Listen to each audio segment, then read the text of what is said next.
Čau visiem! Jaunāka podkāstu epizodē. Šajā dienā mēs esam kopā šeit ar Lanu Āboltiņu. Čau! Lana ir arī mana mācītāja sieva. Un, man ir bijis tas gods daudzu gadu garumā skatīties uz viņu no malas, kā viņa dzied, slavē. Un jāsaka, ka es ar viņas pielūgsmi to, kā viņa to dara, esmu ļoti daudz uzaugusi un mācījusies no viņas. Jā, daudzkārt ir bijusi iespēja būt tuvāk viņai un kalpot arī kopā, kas ir bijis ļoti, ļoti forši un priekš manis ir devis liela izaugsme. Un šajā dienā es esmu viņu uzaicinājusi, lai mēs vairāk pārunātu kopā par pielūgsmes mūziku. Un par to, kādu vispār mēs pielūgsmes mūziku ikdienā izvēlamies un kāpēc un kā tas vispār mūs ietekmē fiziski, garīgi. Un, jā, startā es gribētu, Lana, ka tu mūs iepazīstinātu mazliet ar sevi, pastāstīt,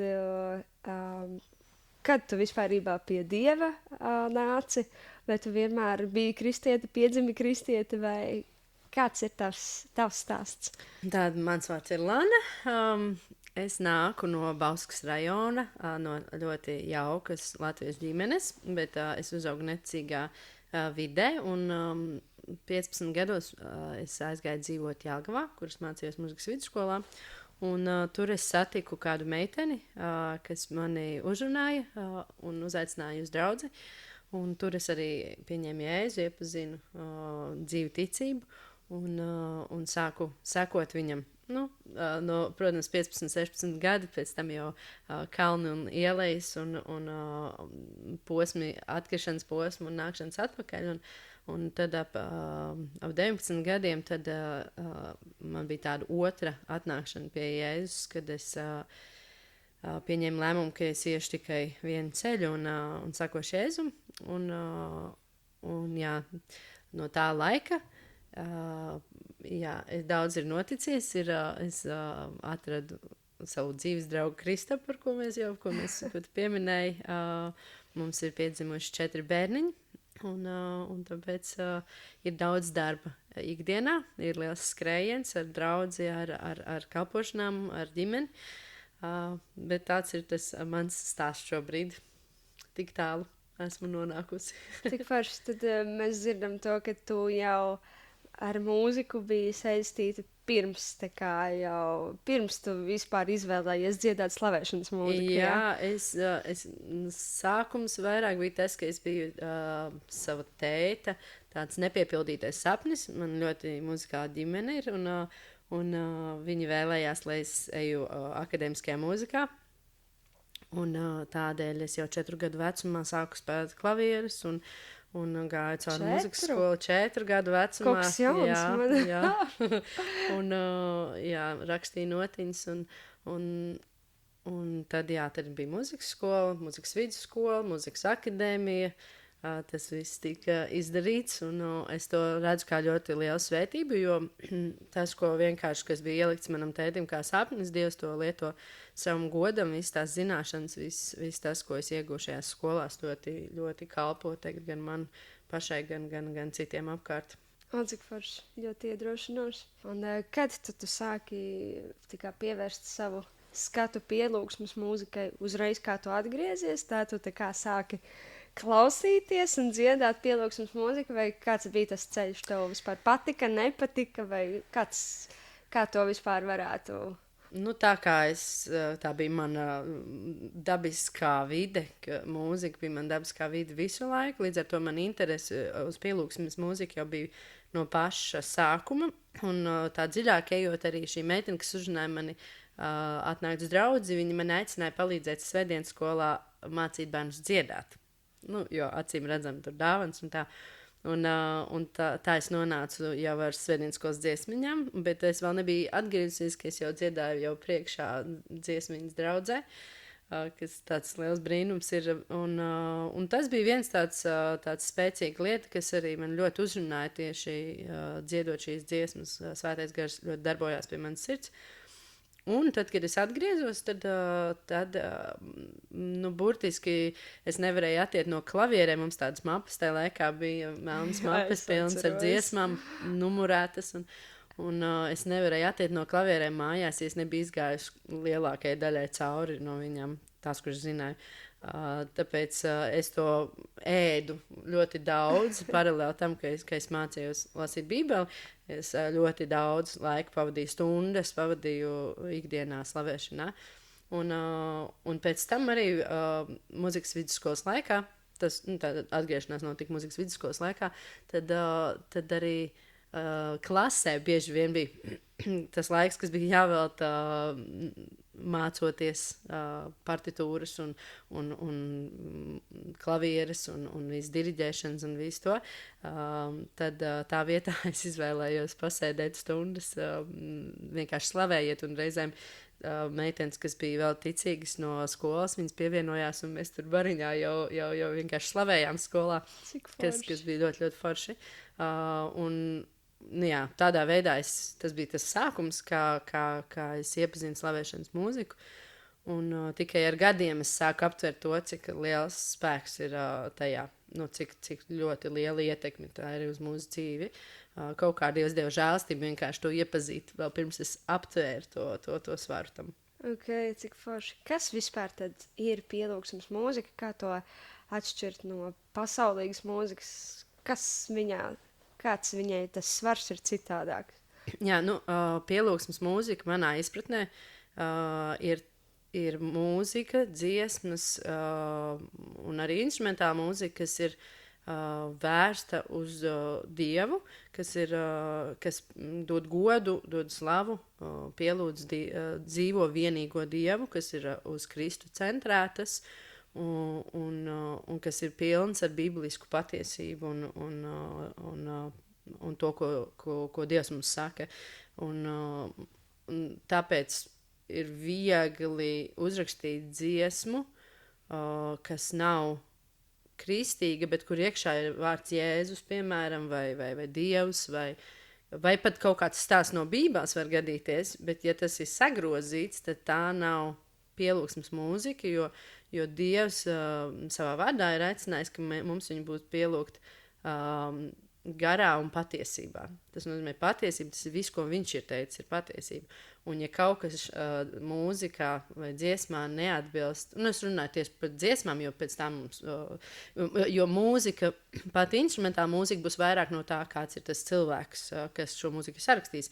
Bet dziesma, ja tie vārdi var būt pat ņemti no Bībeles, bet viņi ir sagrozīti, tad tie nav patiesība, un tā nav pielūgsme patiesībā. Un tad ir šī otra puse, kas ir gars, kas cilvēku iedvesmo, ja tu neraksti dziesmu, ja tu raksti dziesmu par Dievu vai Dievam, tad gars tevi iedvesmos cildināt viņu un viņa darbus, un arī mūsdienu kontekstā, nevis ņemot no Bībeles raksturvietas, bet arī mūsdienu kontekstā tas būs viss vērsts uz viņu, un tāpēc tāda ir tā lielākā atšķirība, ja tas nav atdots Dievam, nedod Dievam godu, tad tā nav pielūgsmes mūzika. Un ir daudz dziesmas par Dievu, arī, jo ir jāatšķir, mēs noteikti iesim tajā dziļāk, bet ir atšķirības starp dziesmām, ko mēs varam klausīties mašīnā, kā kristīgas dziesmas par un ap, un pielūgsmu, ko mēs lietosim, lai slavētu Dievu paši. Tu vari pieminēt kādu no izpildītājiem, varbūt? Ar izpildītājiem, tā kā mūsdienās, ja? Nevis sen apakaļ, kad es tikai sāku, bet mūsdienās. Jā, ir piemēram, katrs izpildītājs jau arī uzraksta gan tādas dziesmas, es gan teiktu, noteikti var atrast pie tiem izpildītājiem, ko es pazīstu, noteikti var atrast gan pielūgsmes dziesmas, ko lietot ikdienā pielūdzot Dievu, gan arī vienkārši kristīgās dziesmas, ko klausīties. Kā piemēram Deivids Krauders, man mīļš slavētājs, viņš gan raksta dziesmas, albums vesels, ko tu klausīsies ar baudu un vienkārši par Dievu un viņam domātas, bet tās nebūs dziesmas, ko tu dziedās līdz draudzē. Ja? Un tad ir dziesmas, ko mēs dziedam līdzi draudzē arī. Tāpat arī, noteikti var pieminēt Tauren Vels arī tieši tas pats ir dziesmas, kas ir ļoti fantastisks, ko tu var baudīt ikdienā un klausīties, kas tev pamāca, un tad ir dziesmas, ko tu vari lietot, lai pielūgtu Dievu. Un Forrest Frank? Forrest Frank, laikam neesmu dzirdējusi vēl dziesmu, ko varētu pats dziedāt, bet viņas noteikti ir tādas ar dziļu domu, un viņas noteikti ved Dievu tūmā, tad, kad tu viņas dzirdi vai padzied līdz piedziedājumus, vai tas būtu domāts tādai kopēji pielūgsmei Dievu troņu priekšā. Interpretācijas jautājums. Jā. Kurš vada, vai ne? Jā, kurš vada, jā. Ja viņš pats ir noteikti. Jā, vai ne? Vispār. Jā. Jā. Vispār, kāpēc mums ir jādzied? Tā kā mums visiem vajag dziedāt, vai tā kā dziedāt nav īsti nosacījums Bībelē kaut kāds? Nē, mēs to bogi uzreiz dzirdam. Dziedāt ir vienalga, dziedāšana nav atkarīga no tavām prasmēm. Dziedāt Dievu un slavēt Dievu nav atkarīgs no tā, vai tev ir balss vai tev nav balss. Jo Dieva vārds ļoti skaidri pasaka 150. psalmā: visi, kam dvaša, slavē to kungu. Un dziedāšana, slavēšana nozīmē skaļi, verbāla Dieva slavas paušana, Dieva darbu teikšana, gavilēšana par viņu, kā Dievu par pašu, par Dieva darbiem, jo Dievs to jau no iesākuma ir arī Bībelē ir rakstīts, kur Dievs saka, atgādini savai dvēselei, ko viņš tev labi ir darījis. Atceries, ka es esmu Dievs, kas tevi ir izvedis no Ēģiptes zemes. Kad Izraels gāja tuksnesī, viņš visu laiku lika atgādināt tautai, skaļi stāstīt paudžu paudzēs par viņu brīnumu darbiem, lai cilvēki visu laiku zinātu, kas ir Dievs un kāds viņš ir. Un šī slavēšana, viena no tādiem rakursiem ir tas, ka tu pildi to, ko Dievs tev ir pavēlējis darīt. Tur nav aicinājums, tur nav suggestion, ja, ieteikums. Tur ir pavēle visi, kam ir dvāša, slavē to kungu. Mūzika ir tāds interesants ierocis, jo viņš var likt arī kaut kā justies. Nezinu, tur rītīgs raudamais gabals man ir uznācis, jā. Un es uzlikšu tādu mūziku, kur vēl tā kā, tā notiņa iedod, un tāds, jā. Un ko tu domā par mūziku, kas tā kā ved emocijās, vai tas ir ok vispār, ka es ņemu un klausos kaut kādu mūziku, kas tā kā ievelk vēl vairāk emocijās, bet tāpat laikā es varu uzlikt arī priecīgu mūziku un dejot, un izdejot sev ārā, nezinu, no kaut kādas savu pitī kaut kāda stāvokļa. Ar emocijām, tas, ko noteikti arī daudz var pastāstīt, ir tas, ka emocijas ir Dieva dota lieta. Un nav tā, ka vienas emocijas ir labākas par otrām. Nav tā, ka skumjas ir labākas prieks ir labāks par skumjām pats par sevi, jo tā atšķirība, ko es vienmēr arī dalos, ko es esmu sapratusi, ir ļoti svarīgi saprast, kur tās emocijas tevi ved. Jo mēs Bībelē varam atrast visa veida emocijas, gan dusmas, gan sēras, gan prieku, gan mieru. Un ir ļoti svarīgi, ka tās emocijas, kas ir atdotas Dievam, vienalga, vai tās ir skumjas, vai tas ir prieks, vai tā ir pateicība un miers, vai visas šīs lietas, atdotas Dievam, viņas ved tuvāk Dievam. Ja viņas ir vērstas uz debesīm, tad tanī brīdī viņas var kļūst par svētu atgriešanos cilvēkam, ja viņš bijis skums vai viņš bijis dusmās.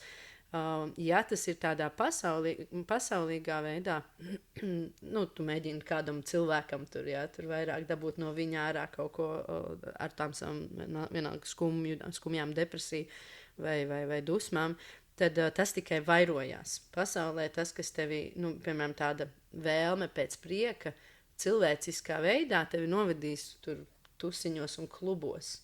Jo es gribu tikai izklaidēties, lai man ir labi, lai es justos priecīgs, un es meklēšu savu prieku tādās lietās, ko pasaule dod. Ja mēs priecājamies Dievam un Dievā, tad viņš tas, pie kā tu gribēsi atgriezties, jo tu zini, ka tas ir patiesi prieks, tas ir patiesi smiekli, patiesi tāda gavilas. Ja tās ir skumjas, tad, ja tev, piemēram, ir sāpinājums kāds, tad tas, kas tev notiks Dievā, viņš paņems tavu nastu, viņš tev atvieglos. Tas, kas notiks pasaulē, tu radīs vēl dziļāku bedri.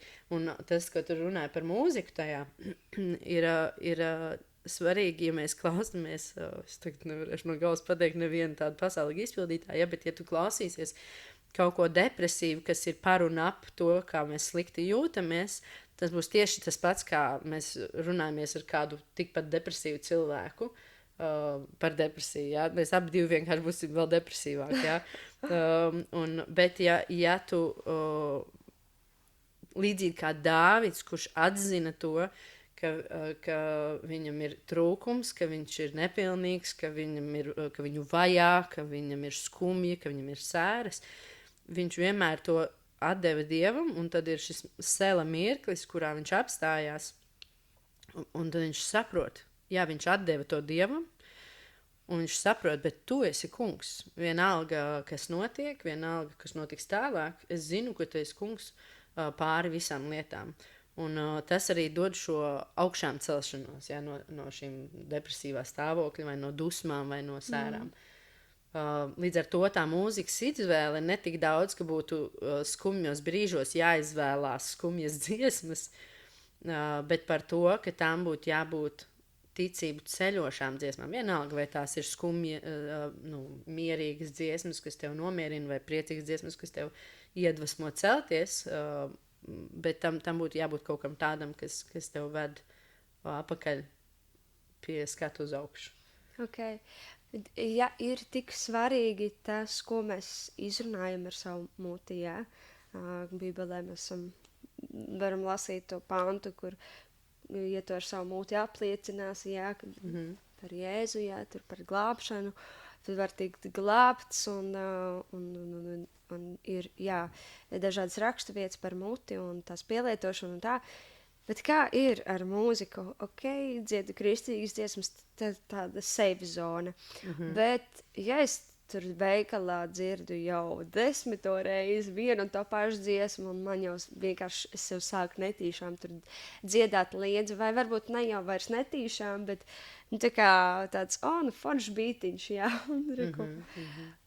Bet es saprotu, ka īsti tie vārdi nav tās, ko es gribu pasludināt par savu dzīvi. Tas kaut kā vispār ietekmē, vai es varu aiziet uz mašīnu, ieslēgt savu kristīgo mūziku atpakaļ un viss ir fine. Kā ar to īsti? Jā, mēs, mums nepaņem prom no pasaules, ja mums neiztikt bez pasaulīgas vidas un kārdinājumiem un pasaules ietekmes, bet viņš mums ir devis savu mieru. Tā viņš teica, ja, es jūs nepaņem prom no pasaules, bet savu mieru jums atstāju. Un tas, kas ir šajās visās situācijās, kad mēs ejam un kaut ko dzirdam, kas mums varbūt ir vai no tā laika, kad mēs esam bijuši neticīgi, vai vienkārši pielipis, jo daudz ir skanējis visur, nav jau mūsu izvēle to dzirdēt pareizi, bet mūsu izvēle ir to, kā uz to reaģēt. Mēs varam pasmieties un atstāt to, bet mēs varam arī, baigi interesantā dziesma, turpināšu klausīties mājās. Ja? Tas ir līdzīgi kā ar grēku, ja? Tu vari iedomāties, ja par kādu vienalga puisi vai meiteni, attiecīgi puisi vai vienalga par kaut ko, un tu vari turpināt to, bet tu vari apstāties un pagriezt savu skatu citā virzienā. Tāpat ar mūziku, ja? Tad, kad es vēl biju kristieti pašā sākumā, es arī izvēlējos klausīties. Es tādu interesantu mūziku tajā laikā klausījos. Ko nozīmē interesanti, Lana? Viens no mūziķiem, kas man ļoti, ļoti patika, bija Maikls Bublé. Ja? Okay. Cheesy, very cheesy. Okay. Jā, un es zināju visas viņas dziesmas. Un tad bija viens mirklis, kad es gāju pa ielu, un man bija tāds kaut kāds smagums sirdī. Es neatceros par ko tieši, bet es eju. Un es saprotu to, ka tas, kas man nāk ārā, ir Maikla Bublé dziesmas. Un es tā spēcīgi sajūtu svētajā garā, ka ka tas man vispār nepalīdz. Viņa dziesmas man vispār, tā kā, un tad Svētais Gars ļoti runāja par to, ko mēs uzņemam sevi, līdzīgi kā ar pārtiku. Ja mēs ēdīsim junk foodu katru dienu, tad mēs nevaram vainot kādu citu pie tā, ka mums ir slikti ar veselību, vai ne, ka mēs aptaukojamies vai vēl kaut kas cits. Bet, ja mēs ēdīsim veselīgi, tad mūsu ķermenis arī uzvedīsies, viņš būs veselīgs, viņš būs labs. Un tieši tāpat arī ar mūsu tādu garīgo kapacitāti, tādu prāta kapacitāti. Ja mēs liekam iekšā junk foodu, Twitteri, YouTube, mūziku, kas viņiem pagadās, jo gribējās kaut ko citādāku. Bieži vien saka, kristīgā mūzika, visi vienāda. Un es piekritīšu, ka ir daļa mūzikas, kas skan līdzīgi, jo tā ir domāta kooperatīva, jeb kopā dziedāšanai, un viņa tomēr būs vienkāršāka. Bet ir ļoti daudz kristīgās mūzikas, kas arī tomēr piekļaujās pie tādas intelektuālas mūzikas. Un ja mēs lietojam šo junk food, manā gadījumā bublē, tad tas ir tas, kas nāk ārā no mums tajā brīdī, kad paliek grūti. Līdzīgi kā ar filmu skatīšanos, vai arī, ja tu nelasi bībeli, bet lasi citādas visādas pamocošas grāmatas, tu nevari sagaidīt, ka tajā brīdī, kad tev būs grūti, tev nāks bībeles pantārā no tevis. Tev nāks kaut kādas dīvainas pamācības, Jā, kvoti kaut kādi, negluži patiesība, Inspirational talk. Jā, inspirational. Bet kā, piemēram, ja es eju skolā, tur augšskolā vai kaut kur tā, tu pati arī mācījies, tu teici, tu vidusskolā atgriezies, tu pēc tam bija akadēmija vēl priekšā. Kā tu tiki galā ar to mūziku, kas tev tur ir jāizpilda? Un vai tu ļoti izvēlējies, ko tu dziedās, ko nē, vai arī tev kaut kur nebija izvēles? Kā tu ar to man liekas, skola ir viss tāds, šajā ziņā viss tāds grūtākais posms, jo tev nav izvēles kaut kādās lietās. Tu vari izvēlēties iet tur tādā ansamblī vai tādā korī vai neiet, protams, tā ir tā izvēle, bet ir kaut kādas mācības stundas, vai arī, ja tu mūzikas skolā tur ir daudz mūzikas, kas varbūt nav kristīgi, bet tev viņi ir programmā vai skolotājs izvēlās viņus, un tev nav ietekmi par to. Un man liekas, ka ir jānošķir tās lietas, ka mēs, vai mēs iemācoties to, mēs paturam, vai tu iemācies izpildi un atstāj to, jo nebūs tā, ka mēs nošķirsimies un neiesim vairs mūzikas skolā, tāpēc, ka tur neskan tikai kristīga mūzika, vai ne? Tad mēs arī uz veikalu nevaram iet, un mēs neko nevaram. Tu vari pasūtīt ēdienas mājām. Bet, sabiedriskā vidē mēs nekur tad nevaram uzturēties starp cilvēkiem, un tam Dievs mūs nav aicinājis, jo Dievs mūs aicinājis nest gaismu, visu ir pareizi, bet tu vari tajā visā parādīt savu ticību caur to, kāds tu esi, pirmkārt jau paklausīgs, piemēram, skolotājiem vai profesoriem, un izdarīt to savu darbu, bet tev nav jāpiedalās tur rituālos vai nezinu kamā, bet tu vari izdarīt to savu minimumu pie tā. Es atceros, tādā brīdī, kad es sāku mācīties mūziku, es vienkārši darīju to un uzreiz aizmirsu par to. Tur dziesmas kaut kāds, īpaši ar koriem, tur uz Ziemassvētkiem ir kaladu dziesmas, dziesmu svētkos sādi līgo, uz Dziesmu svētkiem tā ir brīvā izvēle braukt, bet Kā kuram? Kuram? Man nebija, un es atceros, man bija jādzied tur Saula pērkons Daugava, tā kā pēdējā dziesma, ko es izvēlētos dziedāt. Un es atceros, es vienkārši tur teiktu arī, tas bija augstskolas laikā, Un man tiešām nebija izvēle. Tad tur drīzāk es nepabeigtu skolu, nekā es nebrauktu. Un es tur stāvu, un es vienkārši, dažos brīdos vienkārši plātu muti. Es nedziedāšu to. Ja tu esi masā, tu vari atļauties. Masā var atļauties, bet es atceros, ka es vienmēr arī tā lūdzu Dievu, lai tas, kas nav no viņa, lai tas vienkārši izzūd no manām smadzenēm un aiziet prom. Un tiešām arī šodien es varu pateikt ļoti daudz, ko vispār neatceros, ko es dziedāju vai nedziedāju. Bet līdz ko pienāca brīdis, ka man bija iespēja izvēlēties, vai es strādāju, jo es tajā laikā vēl arī strādāju ar ansambļiem un koriem. Un apzinoties to, kāda ir tā programma, es sapratu, ka Dievs manā priekšā liek izvēli. Es palieku tajā un turpinu strādāt ar tādu programmu, vai arī es atsakos. Tā bija mana personīgā izvēle. Un es teicu, nē, es ar lūpām, ko tu esi devis, es slavēšu Dievu. Ko Dievs man ir devis, es slavēšu Dievu. Nevis dziedāšu kalodu un līgoju. Jā. Bet tas bija tādā brīdī, kad man jau bija iespēja to izvēlēties. Tāpēc es saku, ja ir iespējams, protams, ja tev ir skolotājs, kurš ir gatavs pielāgoties tavām vajadzībām, tad tas ir super, bet reizēm tā vienkārši nav. Un arī saviem bērniem saku, to tautas dziesmu viņi iemācīsies, un tad tu viņu atstāsi. Padalies, kas vispār notiek garīgajā pasaulē, tad, kad mēs dziedam kaut kādus vārdus, vai kristīgus, vai nekristīgus, kā tas vispār mūs ietekmē, tādā līmenī? Ir tāda personīgā pieredze, un tas, ko Bībele arī māca, uz ko es ļoti bieži arī atsaucos gan savās lūkšanās, gan slavējot. Es sākšu no tiem stāstiem no Bībeles. Ja? Mēs zinām to stāstu par Jērikas mūriem, kur Izraēla tauta staigāja apkārt 7 dienas, un 7. dienā viņi pūta taurus un teica, uzvar pieder tam kungam. Un tanī brīdī Jērikas mūris sabruka, un Izraēla tauta varēja iekarot Jērikas pilsētu. Un tad ir tāda rakstu vieta,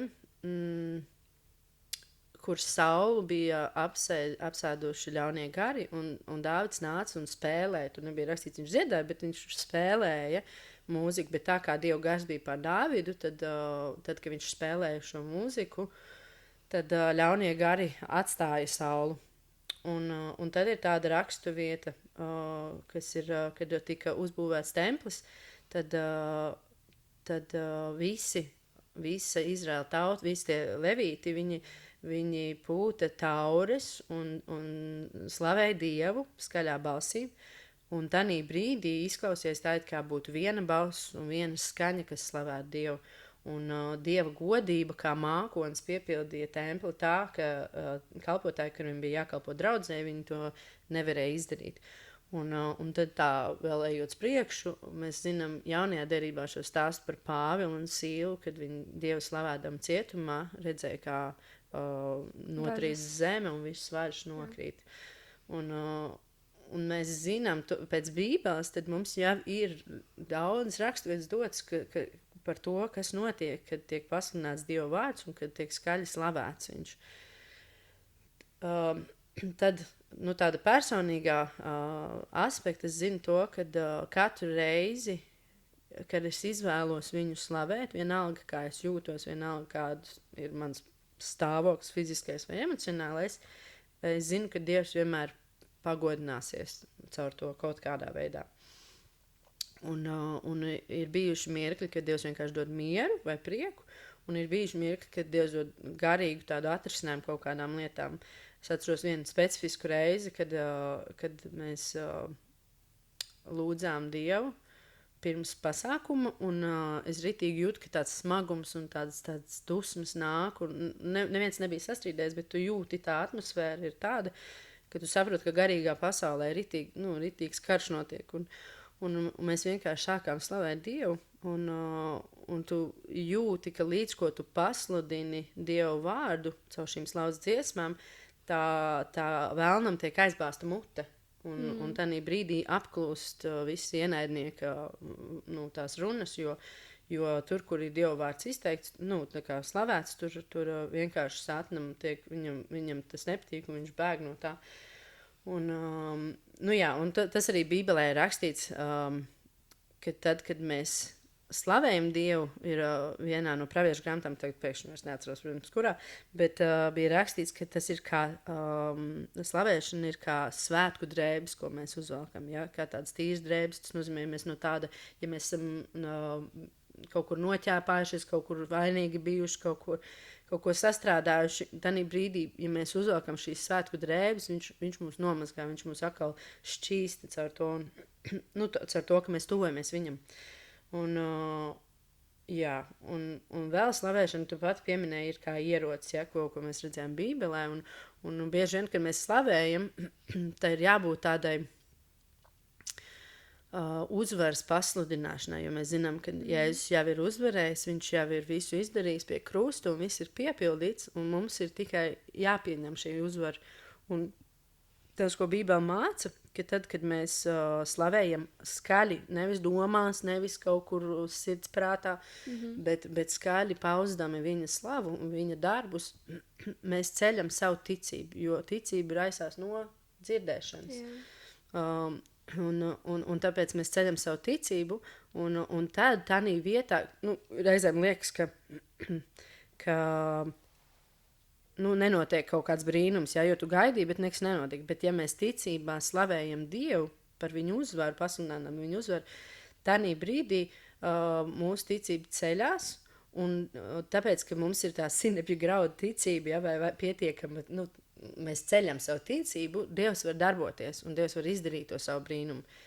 Viņš varēja arī izdarīt to pirms tam, bet tāpēc, ka mūsu ticība viņam ir svarīgāka un mūsu cerība uz viņu viņam ir svarīgāka par to, ka kaut kas notiek vai nenotiek, tad viņš sagaida, ka mēs to darīsim. Un tādā brīdī viņš arī nāk un izdara kaut kādas lietas. Šis labs. Jā.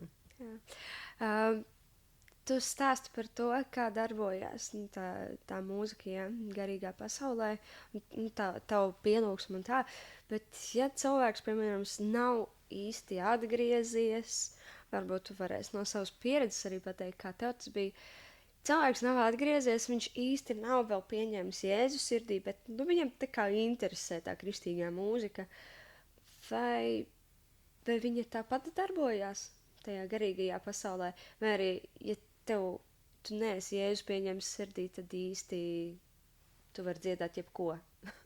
Kā tad tas īsti ir? Jo tāpatās, piemēram, ja tu neesi kristietis, tu tāpatās izvēlēsies labu vai sliktu, kaut ko.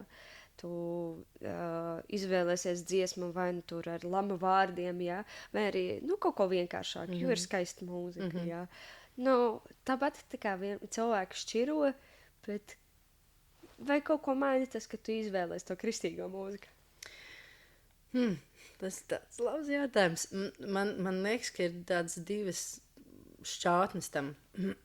Kristīgā mūzika, līdzīgi tāpat kā Dieva vārds, tās nav tādas kaut kādas veiksmes zīmes un simboli, ka tev izdosies. Ja? Līdzīgi kā Dieva vārds, tu viņu vari lietot zīlēšanai. Ja?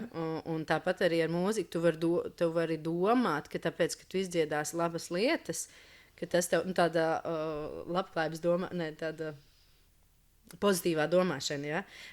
Bet ja tu vienkārši sagaidi savu labumu no tā jau nav pielūgsme pareizi. Tu vari klausīties viņu un tu vari izdziedāt viņu, bet tā, ja tu sagaidi kaut kādu savu emocionālo labklājību tajā, kad jutīsies labāk, tad tā nav slavēšana, tā ir vienkārši sevis. Viens mācītājs, Džons Paipers, teica, ka slavēšana bez bībelisku pamata, jeb patiesības atziņas, ir tikai sevis emocionāla izklaidēšana. Ja, un turpretī es varu likt tādu argumentu šim, ka Dieva vārds izdziedās. Jautājums jau kas tā pa mūziku, ja tā ir vienkārši emocionāli pastaiga. Pieņemsim, ka diezgan tāda spēcīga slavēšanas dziesma. Jā. Tad Dieva vārda pasludināšana pati pa sevi ir kā tāda sēkla, kas krīt. Un mēs nevaram zināt, kurā brīdī šī sēkla will stick. Ka viņa paliks tajā vietā un kaut kas mainīsies dēļ tās slavēšanas mūzikas. Tā kā vienmēr jau ir labāk, protams, kristīgā mūzika vienmēr ir vērtīgāk, ja? Bet šī kristīgā mūzika, ja viņa pasludina patiesību, ko mēs sākumā runājām, tad viņa var nostrādāt, pat vēl cilvēks nav lasījis Bībeli un vēl nezina pilnu patiesību, viņa var, svētais gars to var lietot, lai vilktu pie sevis. Noteikti tā var notikt. Bet tas jau ir, tas ir ļoti, ļoti atkarīgs no tā, ko svētais gars dara tajā cilvēkā. Bet tādas ir divas tādas pretējas puses tam, tas nedrīkst. Tas var arī pat kristietim būt vienkārši emocionāli izklaide, un tāda bišķiņ nevis zīlēšana, bet tāds veiksmes mēģināšana pievilkt veiksmi, ja, kas nav vispār pēc ticības, ja, jo tur tam jāiet roku rokā ar ticību, ka es ticu tam, ka es slavēju dzīvo Dievu un Jēzu, kurš nomira un augšām cēlās par mums. Un tāpat laikā tur cilvēks var būt pilnīgi nezinošs, un viņš var līdzīgi, man liekas, kā bija šis pravietis vecajā derībā Bilejāms, ja, un viņš tika sūtīts nolādēt Izraēlu tautu, un viņam tur teica, es tev tur samaksāšu un viss, un viņš iet, bet viņš saka, es darīšu to, ko kungs man liek teikt. Un viņš beigās svētīja 3 reizes, ja vismaz 3 reizes bija, viņš svētīja Izraēlu tautu, nevis nolādēja, kāpēc to saka? Tāpēc, ka var jau gadīties, ka cilvēks pats neapzinās lietas, bet Dievs to lieto savam godam, ja? Un caur to tiek kaut kas mainīts. Vai nu viņš pats, vai nu tie, kas ir ar viņu apkārt. Bet, ka Dieva vārds arī dara pats par sevi neatkarīgi no mums kaut kādas lietas. Jā, šis ir interesanti. Pastāst, kā tu ikdienā pielieto pielūgsmes mūziku? Tu klausies pielūgsmes mūziku ikdienā, nu, zinot, ka tu gandrīz katru svētdienu esi uz skatuves un tā arī ir ikdiena. Mēģinājumi. Tā arī ir ikdiena gatavoties šīm svētdienām un klausīties slavēšanas mūziku, pielūgsmes mūziku mēģinājumu. Man ir ļoti epizodiski dzīvē. Ir brīži, kad man vajag pilnīgi klusumu, kad bērni ir skolās, dārziņos, ka man ir pilnīgs klusums mājās. Un es gribu ļoti skaidri dzirdēt no Dieva un skaidri, reizēm ir vienkārši darbi, ja, bet tad ir tāds specifisks posms, ka man vajag vienkārši klusumu, lai es dzirdētu.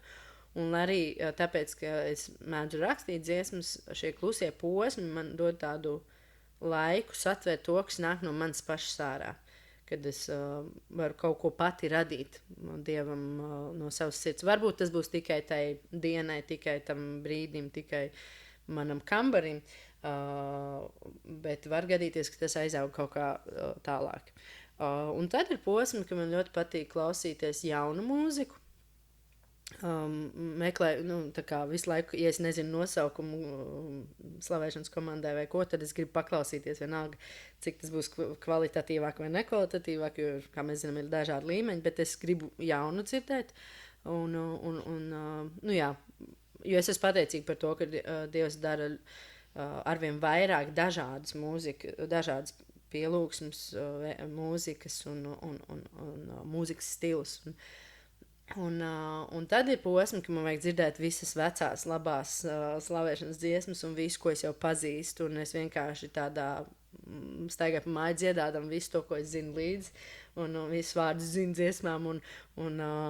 Tā kā man ir ļoti dažādi mirkļi, kas ir atbilst tam manam vajadzībām tā brīža.